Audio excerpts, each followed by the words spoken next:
Hello, everyone, and welcome. My name is Sharon Waxman. I'm the founder and the editor-in-chief of TheWrap. Welcome to our Emmy season presentation of Comedy, Coping, and Change, Finding Hope in Humor, presented by Topic. So there's nothing usual about this Emmy season, and there is nothing usual about this time. But one thing is for sure, we all could use a laugh right now. So in that spirit, we're really excited to bring some very talented comedians together to show their work and talk about how they do what they do. We're going to have Maria Bamford with her series, What's Your Ailment? Wyatt Cenac with his series, AKA Wyatt Cenac.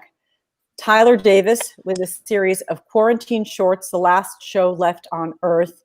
And Chris Gethard, who's announcing a new video series based on his podcast, Beautiful Anonymous. So we're going to show a little bit of their work, and we're going to get to talk to them about that work in the next hour or so.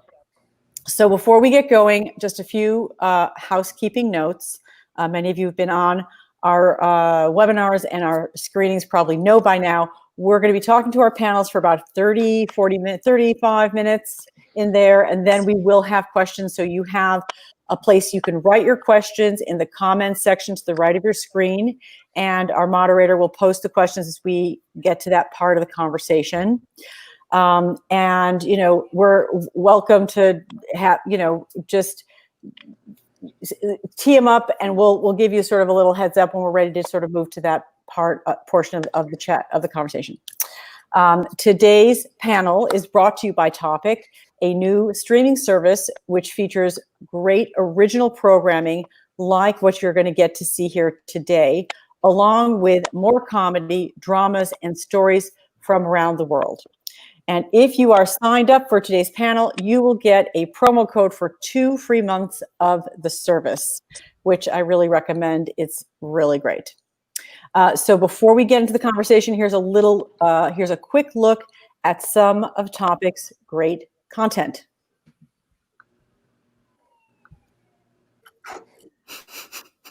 Hi. Oh, hello there. Hello. Doing it. Don't use my real name, sure. Can I swear? Please, yes. That's awful. Oh my gosh. I'm not going back up.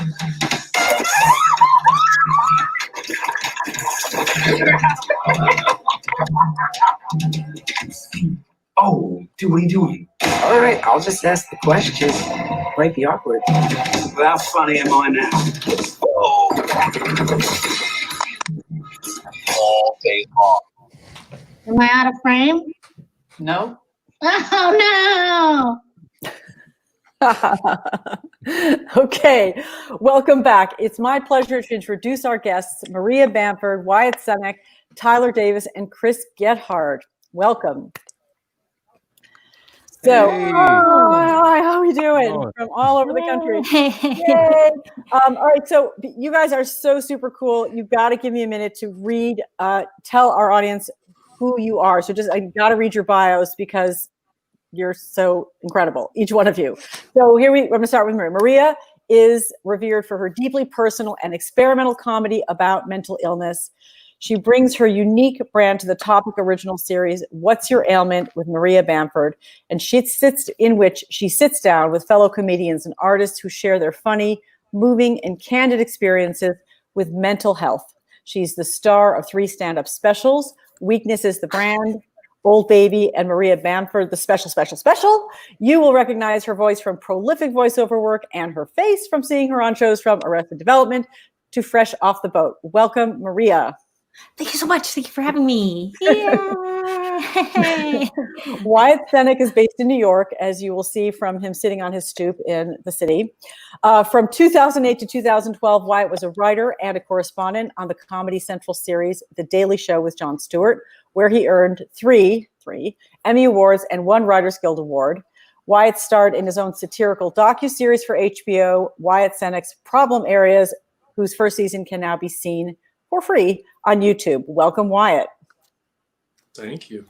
Thank you very very much. Tyler Davis is an actor, comedian, filmmaker, musician, and model list maker in LA by way of Chicago, Illinois. He moved out west in late 2019 to take part in the 2020 CBS Showcase, where he received a holding deal right before the world went sideways. Back in Chicago, Tyler co-wrote and performed in the widely popular sketch reviews Algorithm Nation and Dream Freaks Fall from Space. And he recently produced a series of quarantine shorts for The Last Show Left on Earth. And when he's not working, he's thinking about working because job security is minimal right now. Welcome, Tyler. Hey, didn't know we'd read the bios. Reading the bios. You guys, if you give me bios, I'm going to read them. And But Chris Gethard didn't bring a bio, right? He did. You want to just sort of freestyle his bio for him, Wyatt, or Chris, would you like me to read yours? We can do it I'd either love way, to see know. what Wyatt says right now. All right. I'm going to let Wyatt go after. Let me just read the official. Chris is the host of the Beautiful Anonymous podcast, the star of the critically acclaimed HBO special Career Suicide, and the host of the cult classic cable series, The Chris Gethard Show. He's been on television shows such as The Office, Broad City, Parks and Rec, and in films such as The Other Guys, The Heat, and the new Netflix thing, Space Force. He's also the author of the books Weird New York, A Bad Idea I'm About to Do, and Lose Well, and the producer of Chris Gethard Presents, a weekly public access broadcast of comedians in New York's underground comedy scene. All right. So here we are, guys. I have to ask the first question because in honor of, we lost a comedy great today at age 98, Carl Reiner. So just in honor and in homage to that, do you guys have any thoughts about Carl Reiner's influence on you, or if you had any particular favorite thing that he created in your lifetime, because the man worked for probably the better part of 70 years, I would guess. Anybody can sort of jump on in, really.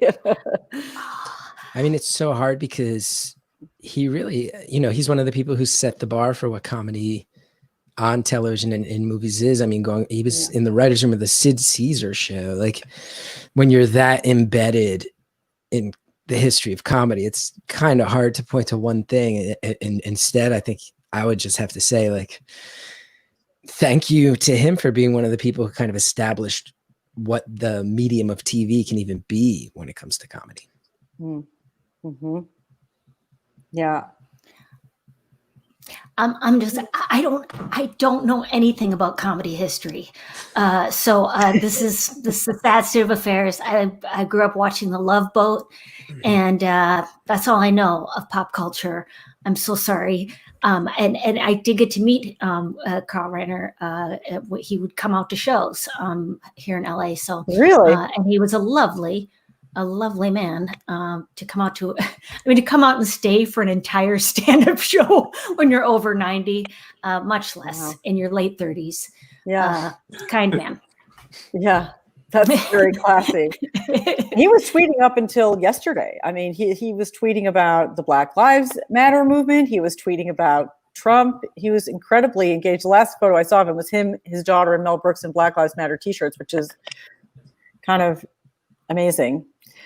Tyler, Watt, you don't have to weigh in, but if you do, I want to give you a chance.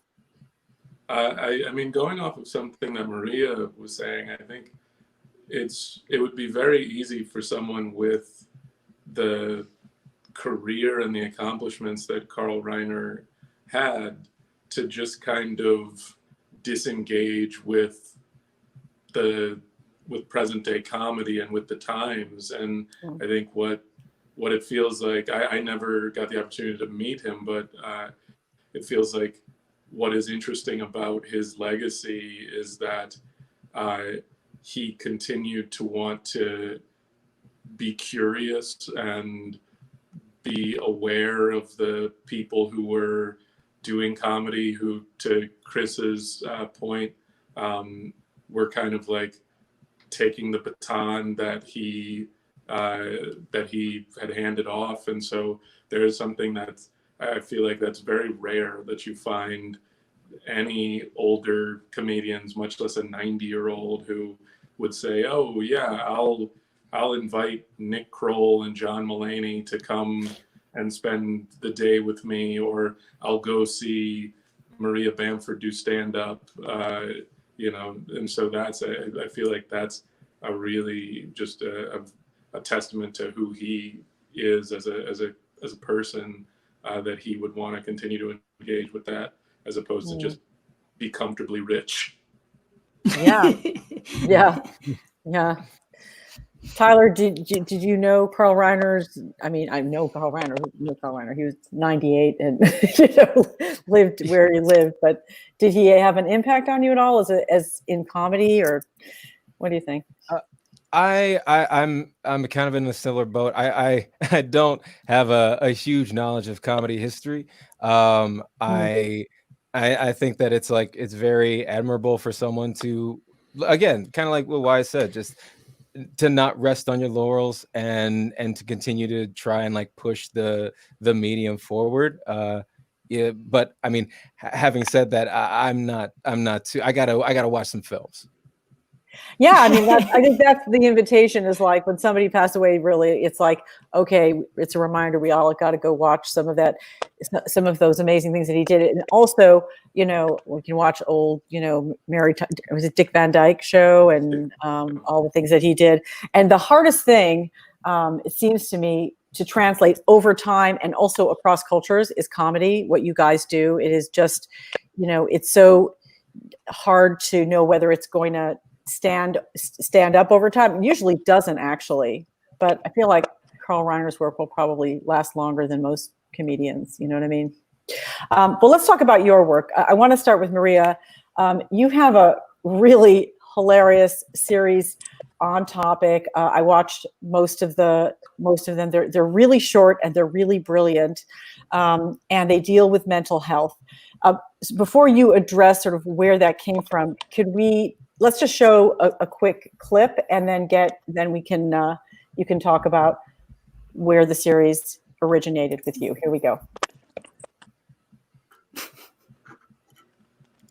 I have a song about farts. Mm-hmm. You do? I'm not limited. That went right to #1, didn't Yeah.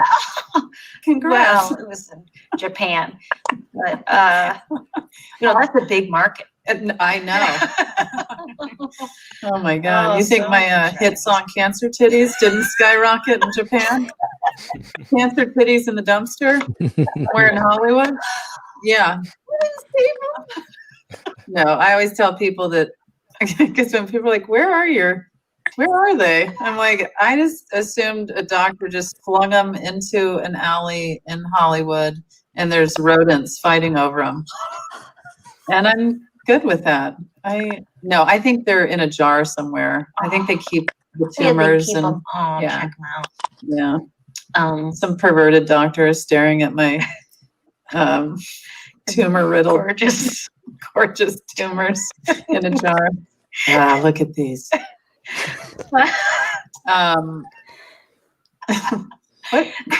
It made her have a B cup. Oh, stop it. He's staring at the jars. I'm like, eyes up here.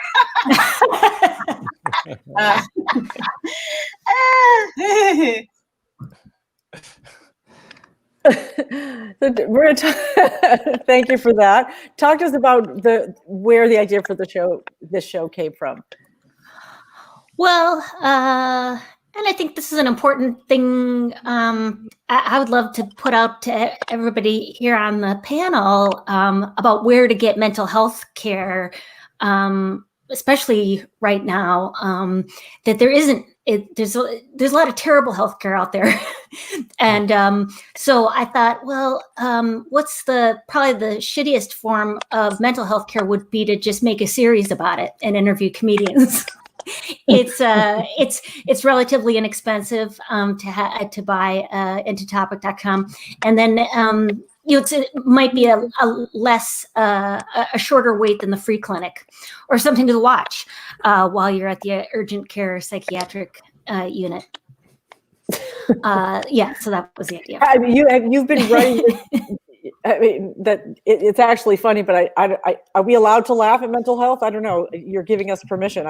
Yes. I mean, I do. I mean, I think I laugh at things I've experienced. I don't want to laugh at things that somebody is trying to tell me sincerely. But yes, sometimes somebody has to tell me if it's a joke or not, because usually I always err on the side of laughing, which isn't good. But I have a lot of comedians friends, so I'm always like, oh no, oh okay, all right, sorry. But you started talking about your own grappling with your own issues, right? That's sort of like the origin of it. Is that and is this series written during the pandemic? No, not at all. And so right? I think that would it's at least from what I've been hearing from people is that part of the pandemic has been kind of for mental health. It's been for people who already have mental health problems and people who are just struggling in general with the state of the world and how the world's always been for hundreds of years. How to deal with the reality that it's not paranoia, that the world is not good, in a lot of ways, or unsafe. So that I think, that has been on some level hilarious to talk, at least to my therapist, and she's like, "Yeah, it's bad. It's really bad." Like it just that. I mean, not, but yeah, I would love to hear from other comics of any experience that they've had with their mental health experience. I don't know if anybody's open to talking about that, but I'll throw it out there. No, I mean, of course. I've spoken very publicly in my comedy as well. I've said many times Maria is one of the people who has inspired me to feel okay about doing that. And, one of the things I really respect is I think there is this, there's this dialogue in comedy that sadness, like the sad clown myth, that the idea that sadness is necessary, or that your trauma is necessary to fuel comedy. But one of the things I really appreciate about Maria is I feel like she deals with it so much more honestly than that, where it's not romanticized at all. But you can, you can laugh in the face of it while recognizing what it is in a very real way. You're also not giving into that whole addiction and being messed up in the head is just a part of the culture of comedy. I think you're doing a good job of saying no, I think we better just talk about it and laugh about it, because that's kind of actually a dangerous thing to perpetuate. So let's just start laughing right now. And I really admire that. Yeah, and laughing's, it's good for endorphins and all that jazz, but also I think I just want to that they, with mental health, they always ask celebrities or people in show business to talk about health issues as if because I mean show business is the one place where there's less prejudice and stuff about it. My manager, when I called him for a psych ward, just said, "Just call me back when you got the right meds. I've got 2 other bipolar clients. You're fine. Call me back when you're done." It wasn't. That's cool. Yeah, it wasn't as big a deal. So, but yeah, I also feel like comedy is relatively free. I love free healthcare. I love anything you can get for free. Often you can call the suicide hotline. Sometimes I call the suicide hotline just to see how long it takes to pick up. And it's running about a half hour right now. Wow. So, and that's via text because they're backed up. So just call Domino's. I know they're pro-life, right? But they'll pick up and you might get somebody nice on the horn. You might. Oh my God. And you might do some cheesy breadsticks. In addition, while keep you're it going for a few more hours. Tyler, I want to talk a little bit. Sorry, Wyatt. Did you want to say something? Do you think, Wyatt? Oh yeah, no, I was just gonna say, I think off of what Maria and Chris were saying, and as Chris said, he has talked very openly about mental health, and I also have talked very openly about Chris's mental health on stage, but ruthlessly. We should mention ruthlessly, and unapologetically. Yeah, no, happy to. No, but I do think there is something when I think about comedians and performers. I feel like when I have been on stage, I have I don't know that I've ever fully named it as depression, but depression is definitely something that I have struggled with throughout my career. And I think for so many people in entertainment, there is a level of depression that people deal with.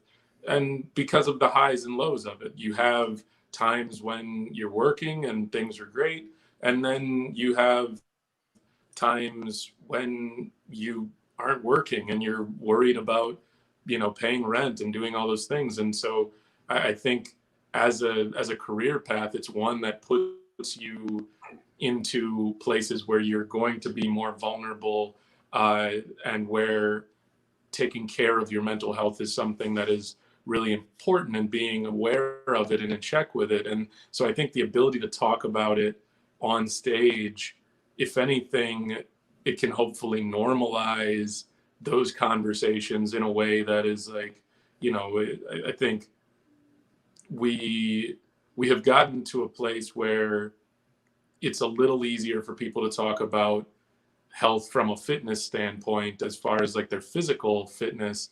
And while we are still not at a place where we can comfortably fully talk about that, it does feel like mental health in a similar way is one of those things that if you're not talking about it, if you're not checking in with it, if you're not taking advantage of resources that are available to you, or not advocating to make sure that there are resources available to everyone in society, it is something that will that can have a negative impact on your life and the life of people you love. And so to be able to talk about it, to be able to joke about it, whether it's me talking about mine or me talking about Chris's, I feel like it's helpful, and hopefully helps push a conversation forward, as opposed to keep it locked up in a way that it feels like it has been for a long time. Can someone fill me in on what Wyatt said? I went and checked Reddit when he started talking.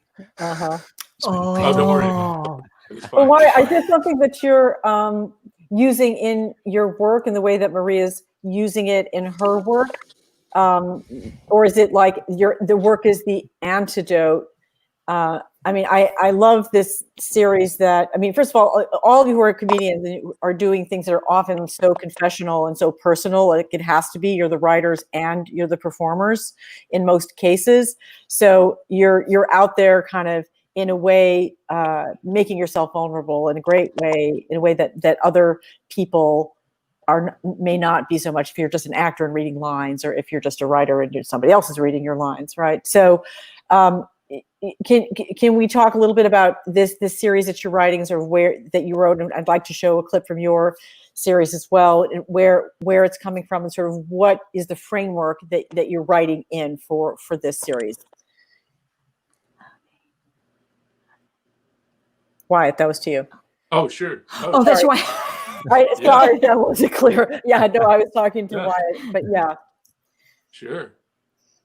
So just the series. Were you showing a clip, or were you asking? I would like to show a clip. I think I like to show the clip, and then you want to address it. I think it'd be good if people could see the show. Yeah. Sure. Okay. Yeah. Let's do that. Awesome. Okay, this is crazy. You should probably go down there. Actually, would you mind doing it? I don't. I'm just saying, this is a white lady to white lady situation. If I go down there, I knock on her door, she's going to get freaked out, and it's Susan Smith all over again. I don't know that things. Susan Smith, crazy white lady? No. There was a time when white ladies used to drown their children, and they would blame it on black dudes, like that was the thing we were into. Bad enough people think black guys run out on their children, but then on top of that, we would steal somebody else's. Also, isn't the stereotype that black people don't swim? Right, which is exactly why we would drive a car into a lake. So, did you just go down there and tell that crazy white lady to come get her kid? Okay. Calm down, Stan Smith. I got this. Oh, Stan Smith, not me. Oh my God, that's awesome. I highly recommend that whole show. That whole scene is so hilarious. And how you got that little kid just to lie there on the pavement, like not moving. That was hard. I haven't seen that clip in a while, but watching that, I was reminded of just how difficult it was to try to get a toddler to sit still for a very long shoot day, and how we ultimately had to find ways to shoot around his tantrums. And You're not allowed to use drugs on children, correct? what's that? You're not allowed to use drugs on children, to make them That's sleep. I'm believe. not. I don't know. I know that SAG I think says no, but Yeah, it's a union shoot. yeah. But it was I was reminded of just the different ways, and in that moment I think he was done saying his lines, and we were like, would you just lay on the pavement? And he was like, okay. And then we were kind of like, all right, we've got a very short window to nail these lines before this kid gets up, because he would just get up and walk away because he's a kid. Right. He's an actual kid. Yes. Okay. So what is this AKA Wyatt thing? What is it about? Like, just that's why I was giving you a visual framework. Hello. But Sure. What's it about? Basically, when I had after I left the Daily Show, I would wind up taking different meetings with executives, and oftentimes they would be like, what's your Seinfeld? Or they would be like, what's your Louis? But it was at a time when people would ask that question without it causing a series of other conversations. But so they would ask that, and I never really knew. I never really had thought about what that show would be. And so then I started kind of thinking about it, and I was like, well, it feels like the idea of like, let's see the comedian sort of start the show. We see them on stage, like telling a joke, and then we explore what their life is like and where that joke may have come from. I thought, well, they keep asking about like Seinfeld and Louis, and like they've already kind of done that. And there are other shows that are still in that same framework of we see the comic on stage and then we cut to them in their real life. And so I was trying to think of another way to retell that story. And I thought, well, what's a job that's similar to a comedian, in as much as people don't fully understand what you do and who you are in the job is not who you are outside of the job. And so the thing that came to mind was vigilante crime fighter. And so that was kind of like the basis for the show. And I had initially pitched it as like a half-hour series, and people were like, go away. And then thankfully Topic was, I was like, well, maybe I could do it as a web series. And Topic said, sure, we're interested. And it just felt like it was a way for me to explore just some of the things that I feel like I have experienced in my life or conversations I've had. And that particular scene was actually based on a real thing where I was sitting on my stoop and a white lady just, like, her kid was having a tantrum, and she just left her kid in with me and just like walked away, like didn't ask, hey, would you watch my kid? Right. Just was like, hey, I'm leaving. Like, just told the kid, like, bye, I'm leaving, and walked away and went into her house. And then that's normal. For 10 minutes, I was just watching this kid, and I felt, and I think for me, I felt a certain, like, I kind of want to leave, but I also now feel like she has made me responsible for this child.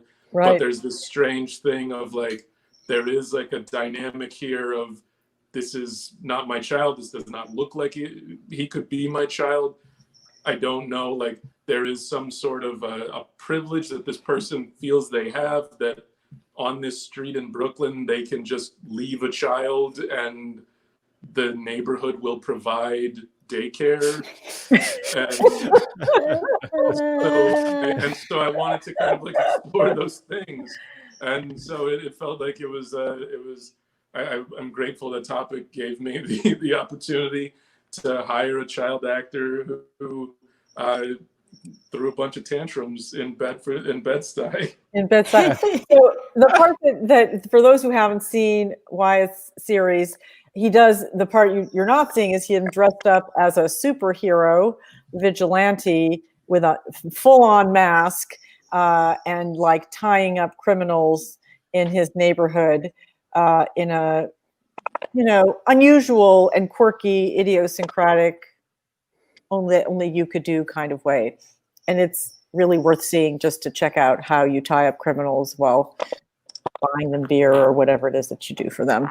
So it's really fun. No, I mean, I think it's yeah, go ahead. Oh, No, go. Oh no, I was just gonna say, I think in a weird way with that, with the show and with the idea of being like a vigilante crime fighter, it on some level there was, as we're having like a conversation nationally about policing, there was like an element of like digging into that idea of what is safety and what is like, how is it that you provide an idea of safety. And so there is an episode that Todd Barry is in where he is a guy who's been strangling people in the park because it's a character I felt like Todd to play, but I thought immediately of Todd.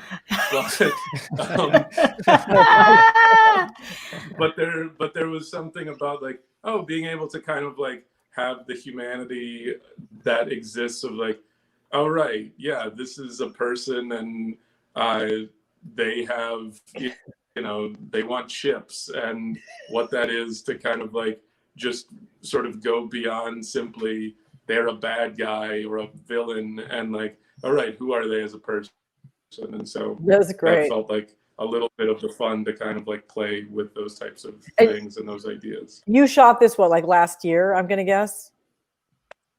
No, that we shot in 2017. Oh, okay. So you've had it.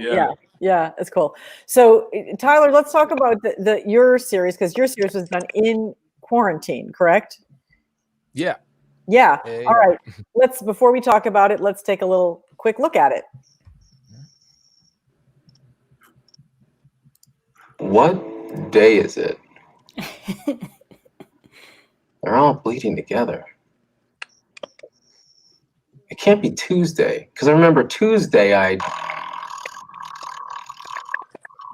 so it can't be Tuesday. Then what day is it? I remember last Wednesday was the day that didn't I move to Thursday so that I could, got him. So then what day is it? Why is it so hard to remember?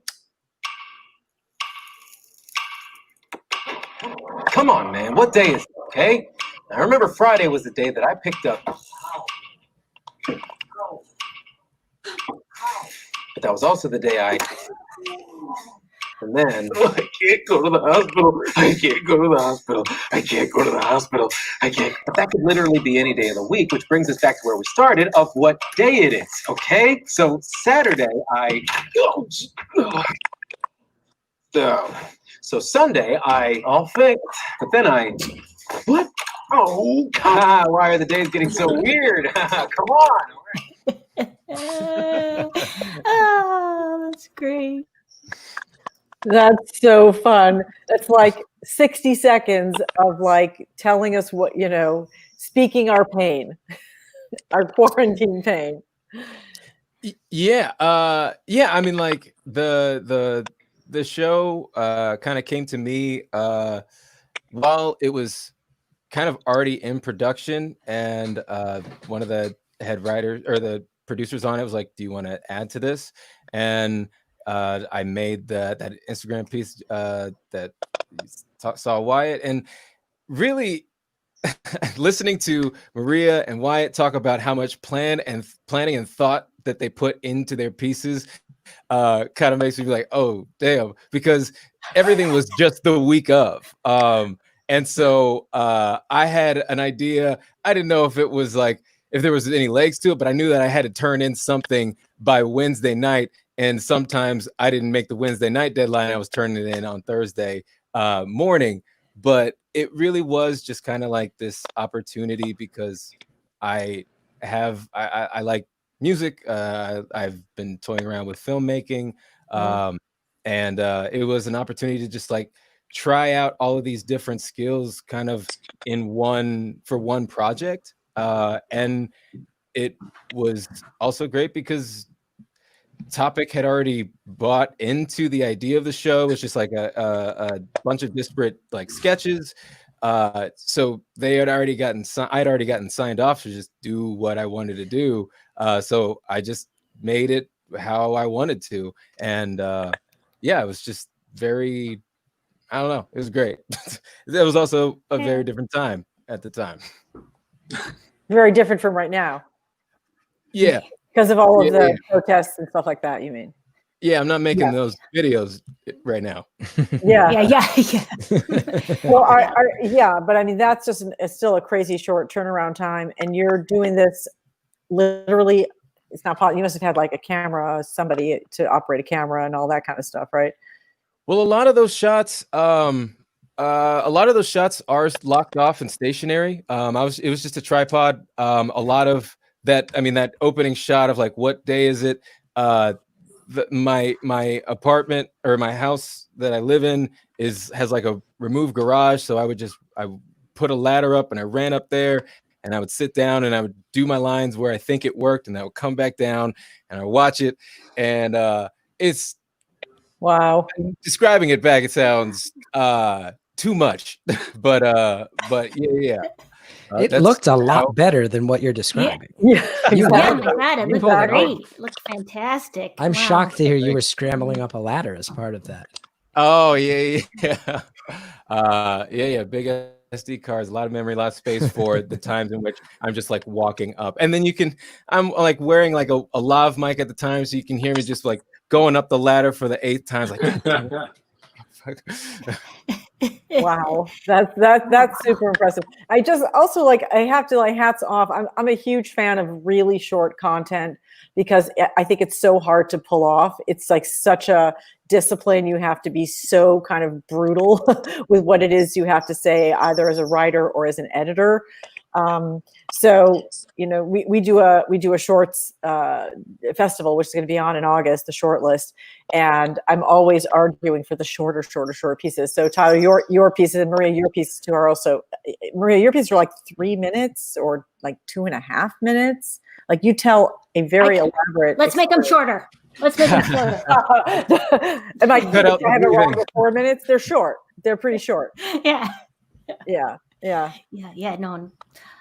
Yes, sure. It's fun. Well, I mean, is that I'm curious about. I've asked this often. I ask this to filmmakers. Like, do you decide it's going to be this short, or do you just in advance, or you just like let it breathe and I think, oh, this should be 60 seconds or 2 minutes or 10? I think at least for me, it's just like, all right, when do I start to get tired? Like, when do I start to stop wanting to look at myself? That's fair. Yeah, because it's like you have the idea, you know that there's something there, and then you get to a point where it's like, all right, I think I've said it, and then so I don't need another chorus, or I don't need or something like that. But that's also for me, and everyone's style is different, and which you can see in the show. It's so varied, but that's just kind of like for when I'm editing my own stuff. Maria, for you, just address that too. I'm just curious. Like, do you set out it's got to be 3 minutes or whatever, however long it is, because it's quite short. My thing was totally produced by Topic. I didn't do any of the editing. I do not have the willingness to edit. I think, let's be honest. I could learn. Why? Learned helplessness. That's my, I did not. But I had, it's wonderful. That's amazing that you edited all yourself. You made it all. I just want to say, Maria, learned helplessness would make a great T-shirt. Wait a minute. If I didn't have so much merch, I have to move in my closet right now. I'd order it. This is the opportunity ASAP. to pull it out. We've got a little more We time. learned helplessness. All right, More somebody than happy grab to it. we're more than happy to bump Chris. If you want to just talk about, we unfortunately, Chris, we don't have enough time to talk about Chris Gethard's Beautiful Anonymous. We're gonna move on Okay, why? to That's not just, true. No, to that's around not the true. merch. That's not true. Okay, Chris, you're up, man. All right, let's show. We have a little clip that teases your. Well, actually, first of all, we just announced on the wrap that you're going to be doing a video of the podcast. But let's show the clip that we've got, and then we're going to talk about it. And even if Wyatt says no, we're still going to talk about it. Sounds good. Hi, I'm Chris Gethard. Welcome to Beautiful. I'm saying no. This is the video version of my long-running podcast. Here's how it works. I put a phone number on social media, and then people call in from all over the world. We pick one of those people. I hear their story for 30 minutes. I'm not allowed to hang up. They stay anonymous. That way, they can say whatever they want. They know I'm not going to judge them. I'm not going to censor them. They get to hear stories from all over the world, one person at a time, in their own words. It's half an hour. It's one phone call. It's no holds barred.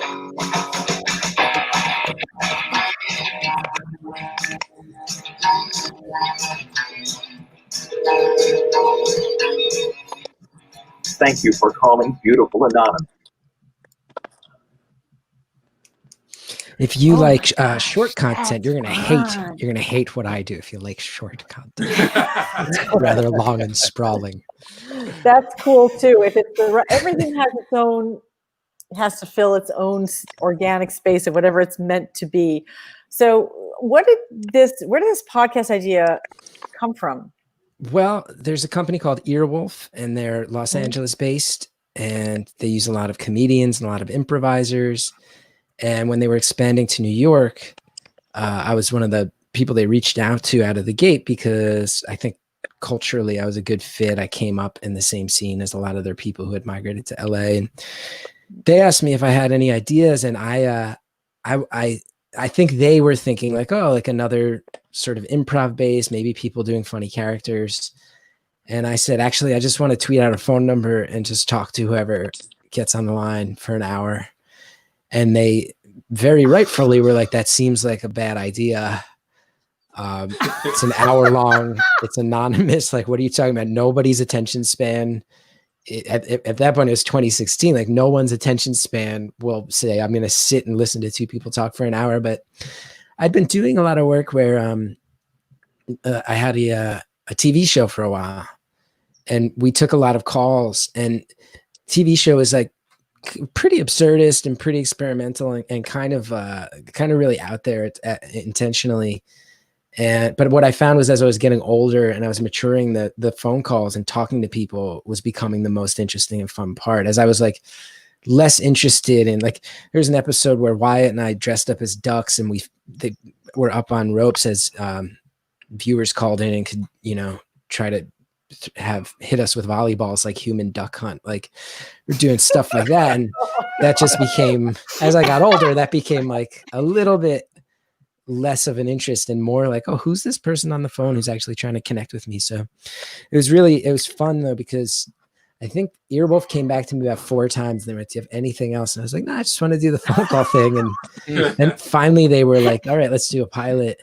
And I think they were, just I think sort of respectfully saying, go do it and we'll get it over with. And then I'll never forget the show hadn't, we were doing it the first time. And I said, hey, I put on Twitter, here's this phone number. If you want to talk to me for an hour, call this number. I'll talk to anybody about whatever you want. And then all of a sudden, I just remember the producer stepping back and looking at the phone and going like, there's already like 100 calls. What's happening? And now we tweet out the number. I think the most calls we got, I think one time we got off of one tweet, 17,000 call attempts. Wow. So people just call in from all over the world, and some of them are funny. Like, we had one guy who just called up and talked about a bunch of times he shit his pants, different times throughout his life he shit in his pants. And then we had another lady who was, she was actually at the concert in Las Vegas where the shooting happened, and she just walked me through what it was like to survive. So I never know what it's going to be. One of my favorite calls ever kind of went in both directions, where these two guys called on the phone, and this was a live show in Detroit. And they explained to me that they were friends. They bonded because both of their fathers had actually been murdered. And I thought it was going to be real grim. But then it turned into them just shouting a lot about how much they liked pickling things. And like they never really even explained what happened with their family stories. They just started like talking a lot about how they like making pickles and different styles of pickling. And it was very weird, but I have a lot of fun with are it. you just like the kind of person who, like, if you're on a plane, somebody just like confesses their entire life to you because you have that kind of face? Is that just... It's funny because I think in person I'm actually kind of shy, and I think I can actually kind of go into my shell. But I actually think part of what I've always dealt with my mental illness is I am constantly having this dialogue in my head. I do very, very much feel alone in most situations, even amongst people. So I think it's actually the opposite. I think when I get on the phone and the stated purpose is let's you and me connect one-on-one, I'm not going to judge you. I'm not going to roll my eyes. I'm not even going to try to make too many jokes. If the jokes aren't there, I'm not going to force it. It's your platform to just get your story out. I think in my work, I think as I'm getting older, you know, I'm 40 now, I'm a father now. So there's been a lot of introspection. And I look back at most of my comedy and I'm like, most of it was just a very sort of lonely person who didn't feel right, shouting from the stage and praying anyone would on any level express some understanding. And I think I'm not the only one. Oh, that's why I love an open mic. There you go. Oh, do you? Oh my God. So Just many reasons to love an 3-minute open mic. time segments. I love an open mic. Love an open mic. Yeah. First of all, like, Beautiful Anonymous is a beautiful title, if I may say. Thanks. But also, how do you do the anonymous part? You're going to put it on video. Well, I believe the plan is to use different styles of animation for each call. So you'll hear the audio of the call. The person on the line can remain anonymous, and you'll see actual representations of the story through the magic of other creative people layering their work over mine, which I'm really excited about. Super cool. Real quick, Okay. I just want to say to Chris, and to Wyatt, talking about like how great short content is. Yeah, great. Short content is great. Like it's also just like stimulus done. What you guys do is so patient, and like I think putting yourself out there and without any expectation of where you're going to end up for like 30 plus minutes, it's just it is a testament to just like the performer yourself and just like your craft. Short is great, but there's something there. There's something very special there. Thank you. That's super nice. Thank you. And I will say I feel like what Chris does is the thing that you're talking about, Tyler, as far as patience. I'm always reminded of, there were two really great improvisers, Bob Dassey and Stephanie Weir, and they would do a show together called Weird Ass. It was the best. Because it was their last names. But Bob talked a lot about just being comfortable with silence and being comfortable with the unknown. And I feel like for performers, and especially people who come from an improviser's background, that idea of being comfortable with the unknown is terrifying. And to do it and to be truly comfortable with it and to be able to do it in a way where you make the other person look good.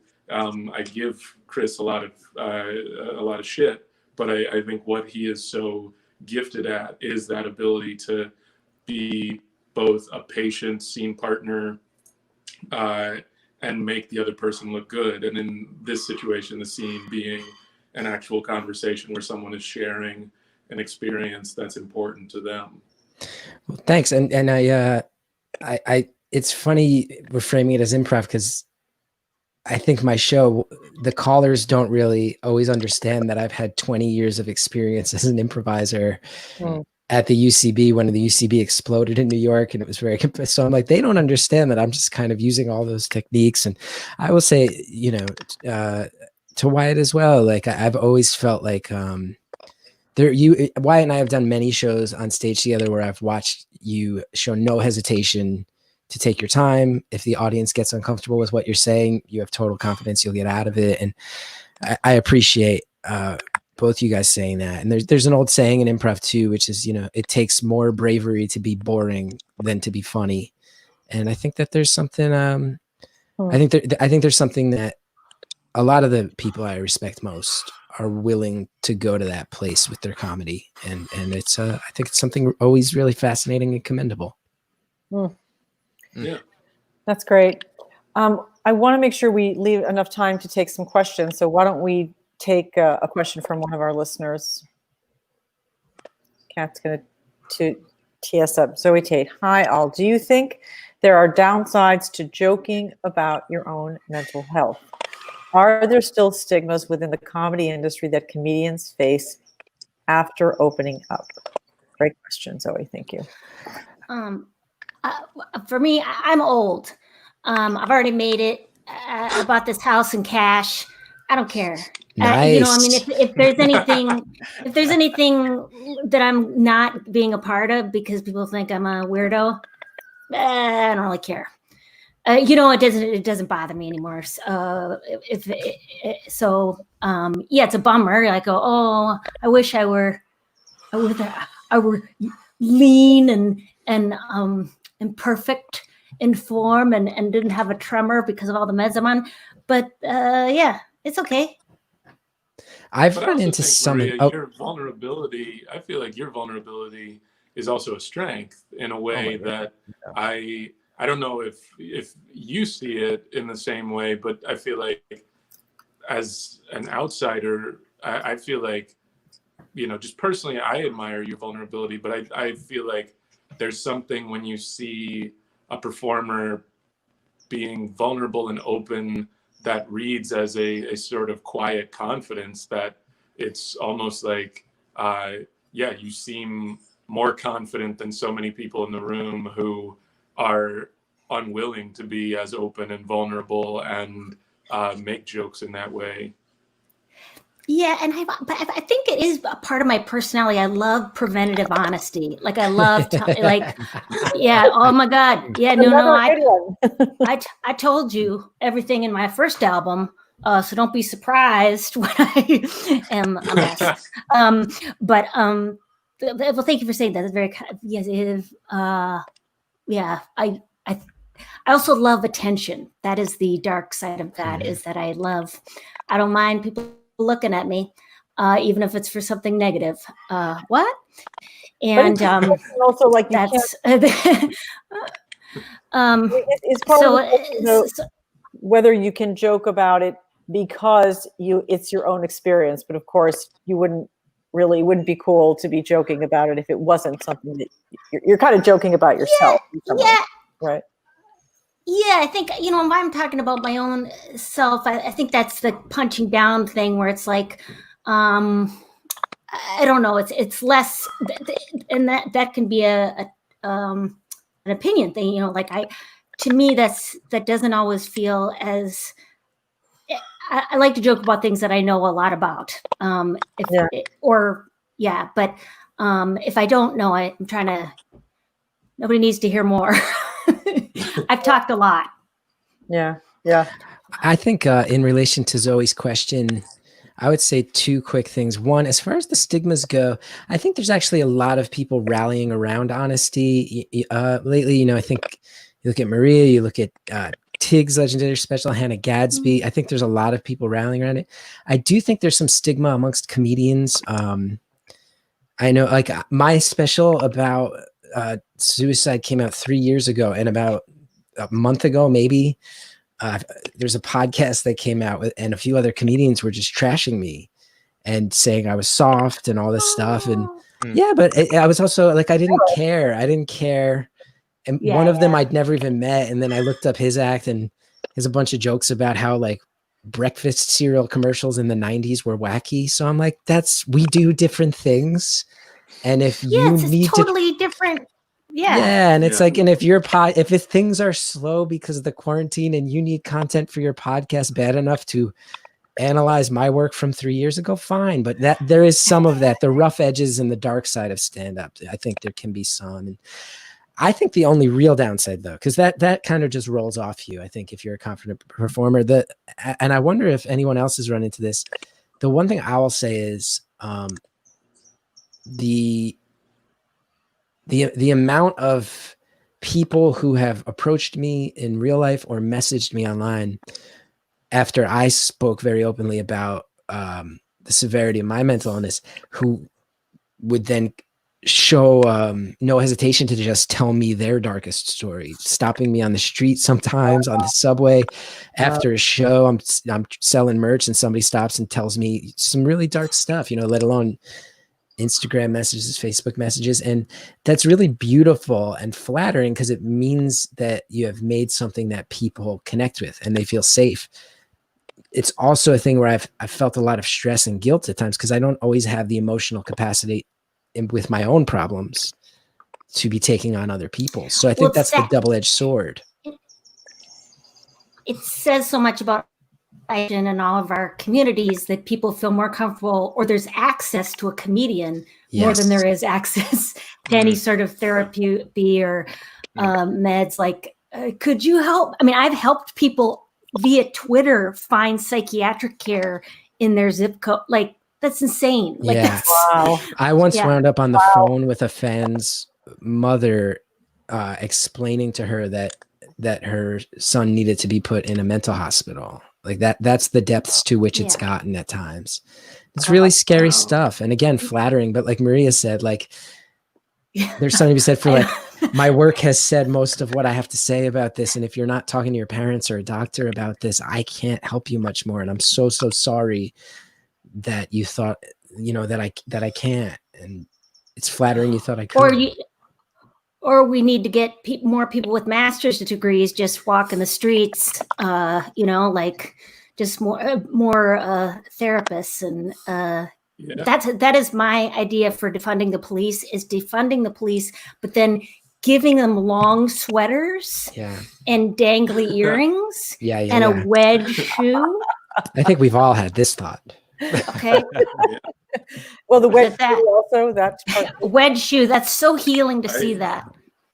It is. I have a friend who she has long suggested that to get rid of the police, but replace the police with second grade teachers who just go around and kind of walk through neighborhoods. And the idea that like if they see someone that they can just walk up and be like, do you need a hug? You need a nap? Like what? And that they are probably more equipped to deal with people in varying degrees of distress, whether they're just angry in traffic or more serious issues, that perhaps we should just send second grade teachers to handle some hang of on, these guys. situations. I want to move on. I don't want to, because we have lots of questions. I want to get through a few of them. Just bear with me.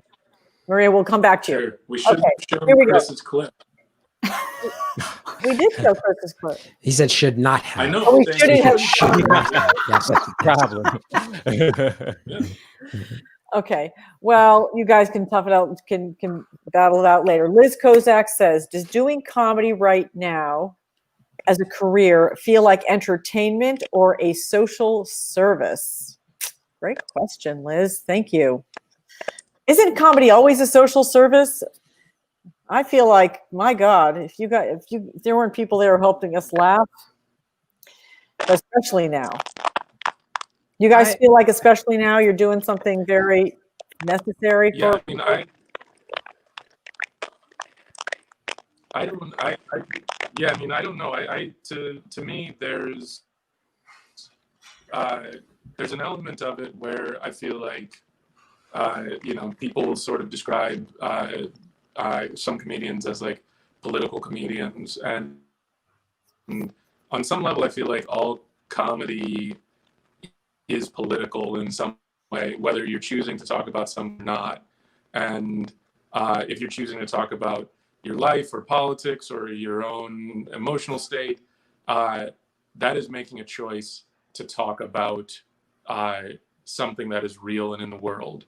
If you're choosing to not do that and, you know, just provide entertainment to distract people, that is also making a political choice to disengage with something. And so I feel like it is not, it's not necessarily the comedian as much as it's the audience that chooses how to sort of take that in. If they choose a comedian to listen to comedians who are talking about real life issues and things that are going on, then perhaps for that audience member, it is providing a social service. If they are saying like, the things in the world are too heavy for me, I want to run away from it, and they find those comedians who provide that that level of entertainment, then that's them as an audience choosing it. I don't know as a comedian how much I can choose for the audience in that way. I think I'll go for it. Go ahead, Tyler. Chris. No, please, please, please. I've talked too much tonight, as Wyatt would say. Well, I think maybe like when you start, or at least when I started into comedy, I didn't think that I was going to be like a socially like do a lot of, I mean, satire at the time. I hardly knew what that really was as a concept, but I think part of just being a comedian is being aware. And if you're aware, you're going to notice what's wrong. And I feel like, yeah, to Wyatt's point, like you do have comedians that like maybe distance themselves from what's going on to create that content, and they should definitely be allowed to do that, especially if they're Black and brown. But like, I think on top of that, it kind of feeds, at least for me, it's starting to feed itself, where it's like the more I'm taking in how fucked up everything is, the more I'm wanting to talk about it. And then it was like, all right, well then that just shows itself up in my writing. And it's like, or how do I frame this? How do I present it? And it starts, I don't know, it can start as one thing and it's allowed to grow into, it's allowed to evolve like people do and change, because we are socially conscious people, and then we're also people that just want to, I don't know, kick back and watch some cartoons or something. I feel like comedy always is always both. I mean, that conversation that Maria had with Tig can, you know, it's entertaining, and it has something to say. I do think when comedy aims to be a social service, at times it can feel disingenuous. I think a lot of comedians are pretty intent on making sure that the message they're saying is delivered through laughs. I think when it aims for it, sometimes it can feel like a person's talking at you instead of talking with you, or trying to speak for you. And I think that all comedy does share a middle ground, though, which is that if somebody's having a really shitty day and then they buy a ticket to see you, and that's the hour in their day where they can forget about that for a while, I think that that's a pretty good job description. And that's a pretty, I think, sort of like ground level, salt of the earth service to provide. But I think there is a little too much romanticization of comedy and how hard it is. Like, we're not foundry workers. Yeah. We're not coal miners whose company bosses are trying to break our unions. Like nurses. Yeah. Like we're not longshoremen down on the docks. Like we're comedians. It is entertainment. We're basically, we are like modern circus people who travel around doing our thing. And if it helps people, that's great, but let's keep it in perspective too. Yeah. Did you? I mean, why you had that experience so much because you were on the Daily Show, so you were always riding that line, like you had to get the laugh, but it was always in service of something more serious, like telling people what's actually happening in the world. Sure, but I think with the Daily Show, so much of what we were doing, it was media commentary, and so our focus so often was on the 24-hour news cycle, and it was really about that and just how ridiculous the 24-hour news cycle was, and that's what we were satirizing. So as people sort of took more from that, you know, the whole idea of people saying like, oh, I get all my news from the Daily Show, it was never our intention to give you all your news, and we never bought into that. Yeah, we never bought into that idea because I feel like, one, it would be dangerous, but two, it wasn't true, because if we're talking about Mitch McConnell, you have to have some frame of reference for who Mitch McConnell is. Otherwise, you would be like, why are you making fun of that weird old man who looks like a turtle? And so yeah, I think for us, our focus was always satirizing 24-hour media, more so than trying to provide sustenance for people who just didn't want to admit that they sometimes listen to NPR on their commute to work. I was just going to say that. Exactly.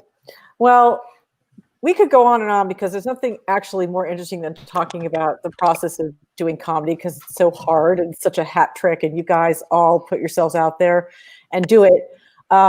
But we are out of time. So thank you so much for being here. Tyler, Wyatt, Maria, Chris, congrats to you on your shows, and good luck, Chris, on your new show that's going to be coming soon. I don't know when, but I just tell everybody who joined us today, if we didn't get to your questions, I'm sorry, but thank you for being here with us. Definitely take advantage of that 2-month free offer on Topic, so you can watch the shows of all these talented comedians.